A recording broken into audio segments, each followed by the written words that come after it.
फिर से आप सभी लोग स्वागत है आपके यूट्यूब चैनल माइनिंग टारगेट में।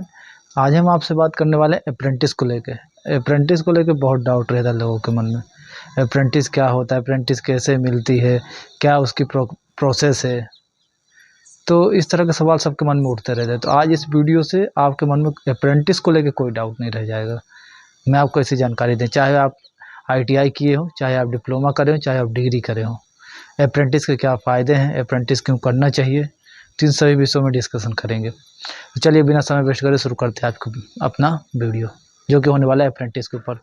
सबसे पहले आप अगर डिग्री कर रहे हैं, डिप्लोमा कर रहे हैं, ITI कर रहे हैं, ठीक है, डिग्री कर रहे हैं 4 ईयर की, ठीक है, डिप्लोमा 3 साल का, ITI आपका 1 साल का भी होता है, 2 साल का भी होता है, 3 साल का भी होता है। अब आपने क्या किया, उसको पूरा कर लिया, आपका कंप्लीट हो गया, ठीक है, डिग्री हो गया, डिप्लोमा हो गया, ITI हो गया। पूरा होने के बाद सबसे पहले आपको अपना ये काम करना है कि NATS में जाके रजिस्ट्रेशन करना है। सबसे पहला काम, जिस दिन आपका फाइनल रिजल्ट आएगा एक भी देरी नहीं करना है। सबसे पहले आपको क्या करना है, रजिस्ट्रेशन करना है, तभी आपको एक अच्छी कंपनी में क्या मिल पाएगा, अप्रेंटिस। मतलब सब कंपनी को अलग अलग रूल है अप्रेंटिस देने का। तो आप जितना जल्दी रजिस्ट्रेशन करेंगे उतना ज़्यादा आपको फ़ायदा रहेगा।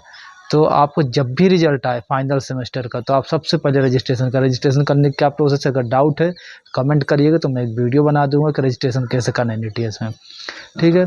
अब मान लीजिए आपने क्या कर दिया, रजिस्ट्रेशन कर दिया NATS में, ठीक। अब क्या हुआ, नोटिफिकेशन जारी हुआ, कोई भी कंपनी, चाहे वो कोल माइन से जारी हुआ, ठीक है, मेटल माइन से जारी हुआ, या अदर कोई भी कंपनी ITI वाले हैं तो किसी भी मोटर मैकेनिक टाटा से, है ना, कोई भी कंपनी का अगर मान लीजिए अप्रेंटिस जारी हुआ, तो आपको किसके थ्रू मिलेगा, NATS के ही थ्रू मिलेगा, ठीक है। और डाउट क्लियर कर दूं कि आपको अप्रेंटिस सिर्फ एक बार ही मिलेगी, ये नहीं कि आप 3-4 बार अप्रेंटिस कर लें।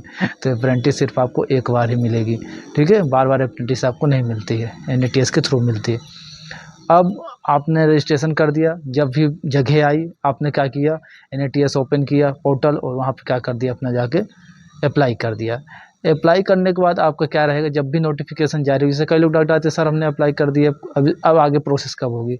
अप्लाई करने के मतलब मैक्सिमम 1 मंथ के अंदर आपके जीमेल में, ठीक है, या फिर आपको पर्सनली मैसेज आएगा कि आप सिलेक्टेड हो गए हैं और आप अपना डॉक्यूमेंट लेके वेरिफिकेशन के लिए आएँ, ठीक है। डॉक्यूमेंट वेरिफिकेशन आपको वही चीज़ लेके जाएं जो आपने NATS पोर्टल में अपलोड किया है, ठीक है। 10वीं 12वीं ITI का है तो ITI फाइनल ईयर, डिप्लोमा है माइनिंग से तो डिप्लोमा फाइनल ईयर, डिग्री है तो डिप्लोमा डिग्री फाइनल ईयर। साथ में उसके साथ आपको एक नोटरी बनवाना पड़ेगा, शपथ पत्र जिसको कहते हैं, ठीक है, और आधार कार्ड, ठीक है, और 10वीं 12वीं, ठीक है, फाइनल सेमेस्टर का, और आपको लेके जाना है रिजल्ट, ठीक है। अगर आपके पास डिग्री नहीं भी आई तो कोई दिक्कत नहीं है, ठीक है, इतने डॉक्यूमेंट चलेंगे वेरिफिकेशन के दौरान।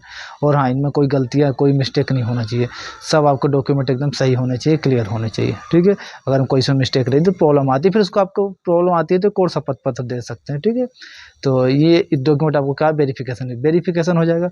वेरिफिकेशन के 1 हफ्ते के अंदर, जो भी कोल माइंस में ट्रेनिंग करना है, 1 हफ्ते के अंदर आपके मेल में एक लिस्ट आ जाएगी कि आप लोग इस एरिया पे आ जाएं अपना क्या ज्वाइनिंग के लिए, ठीक है।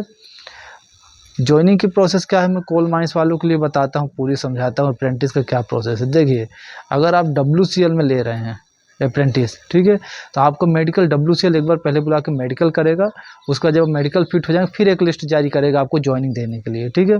और अगर आप SCCL में हैं, ठीक है, अप्रेंटिस के लिए, तो SCCL का क्या प्रोसेस है कि आप स्वयं मेडिकल करा के ले जाइए अपने से, कहीं भी किसी भी हॉस्पिटल में जाके, और ले जाके वहाँ जमा कर दीजिए। वो लोग इतना मेडिकल वेडिकल नहीं देखते हैं, तो कोई दिक्कत नहीं अगर SCCL में अप्रेंटिस कर रहे हैं तो, ठीक है। तो ये प्रोसेस हो गई, ठीक है। सब कंपनी का अलग अलग रहता है मेडिकल का, ठीक है। तो मेडिकल अनिवार्य है कि मेडिकली आप फिट रहें, और अगर खुद से बना के ले जाना तब तो कोई दिक्कत ही नहीं है। थोड़ा बहुत अनफिट भी है तो कोई दिक्कत नहीं है, 100-150 देंगे और मेडिकल आपको बन जाएगा, ठीक है। यहाँ तक कोई डाउट है, किसी को कोई डाउट होगा तो आप कमेंट में पूछिएगा। तो आपको हो गई प्रोसेस, ठीक है, क्या क्या आपको करना है।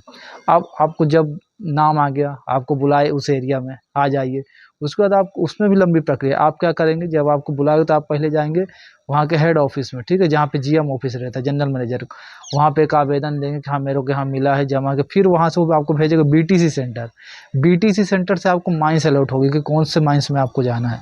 फिर आप माइंस में जाएंगे, फिर मैनेजर के लिए एक एप्लीकेशन लिखेंगे, एप्लीकेशन में क्या लिखना है, कोई डाउट है कमेंट करिए, तो मैं अपने टेलीग्राम चैनल में डाल दूँगा। और हाँ, मैंने अपना इंस्टाग्राम चैनल बनाया माइनिंग टारगेट, इसकी लिंक दी हुई है, यहाँ पर मैं जब भी जॉब आती है तो मैं जॉब से जुड़ी अपडेट डालते रहता हूँ। माइनिंग टारगेट इंस्टाग्राम में डालिए, इसमें लिंक दिया हो मेरे चैनल में, जाकर तुरंत ज्वाइन कर लीजिए, ठीक है। तो आप क्या करेंगे, फिर मैनेजर को लिखेंगे एप्लीकेशन, फिर मैनेजर आपको भेजेगा सेफ्टी ऑफिसर के पास, फिर सेफ्टी ऑफिसर आपको क्या दूसरे दिन से जो भी काम वगैरह रहेगा उसमें लगा देगा, ठीक है। ये तो माइंस की प्रोसेस हो गई।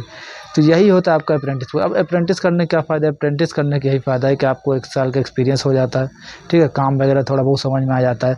कहीं भी दूसरी कंपनी में काम करने जाएँ पहले आपको इंपॉर्टेंस दी जाएगी क्योंकि आपने 1 साल क्या किया है, ट्रेनिंग किया है, ठीक है। और कोल माइंस के क्षेत्र में बात करूँ मैं, तो डिप्लोमा या डिग्री है तो आपको डिग्री है तो सेकंड क्लास मिलेगा, डिप्लोमा है तो ओवरमैन मिलेगा। बिना आप ओवरमैन या सेकंड क्लास के माइनिंग सरदार या ओवरमैन का फॉर्म नहीं भर सकते हैं। तो ये भी एक फ़ायदा है। और इसके अलावा अगर आप प्राइवेट माइंस में जाएंगे तो स्वाभाविक सी बात है कि एक्सपीरियंस वाले बंदे को पहले प्राथमिकता दीजिए, तो इसलिए प्रैक्टिस करने का ये भी एक अपना फ़ायदा होता है। तो फ्रेंड्स, आशा करता हूँ कि आपको अप्रेंटिस से काफ़ी चीज़ें समझ में आई होगी। तो thank you for watching my video.